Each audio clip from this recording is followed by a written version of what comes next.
Hello అండి. అందరూ బాగున్నారా? నేనైతే చాలా బాగున్నానండి. ఇవాళ మా మావయ్య గారు జున్ను పాలు తీసుకొచ్చారు. జున్నయితే గట్టిగా చాలా టేస్టీగా, యమ్మీగా వచ్చింది. నేను ఇంట్లో ఎలా ప్రిపేర్ చేస్తానో మీకు చూపిస్తాను చూడండి. ఒక హాఫ్ లీటర్ పాలండి ఇవి జున్ను పాలు. హాఫ్ లీటర్ పాలకి పావు కిలో బెల్లం అంటే సగం అండి.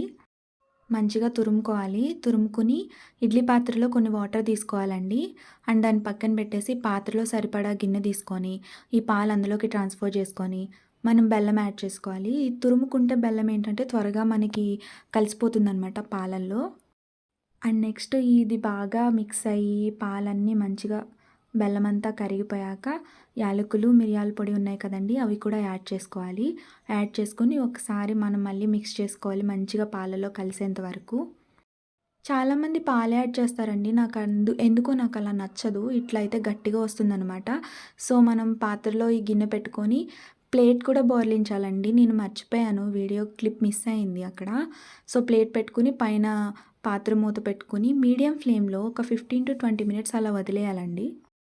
15-20 మినిట్స్ తర్వాత పాత్ర తీసి, ప్లేట్ తీసి మనం నైఫ్ కానీ, స్పూన్ కానీ గుచ్చి చూస్తే దానికి అతకూడదండి. అలా అలా అతకకుండా ఉందంటే మనకి జున్ను రెడీ అయిపోయినట్టే. చూసారా ఎంత గట్టిగా ఉందో, చాలా యమ్మీగా ఉంది. లైక్ చేయండి. Thank you for watching.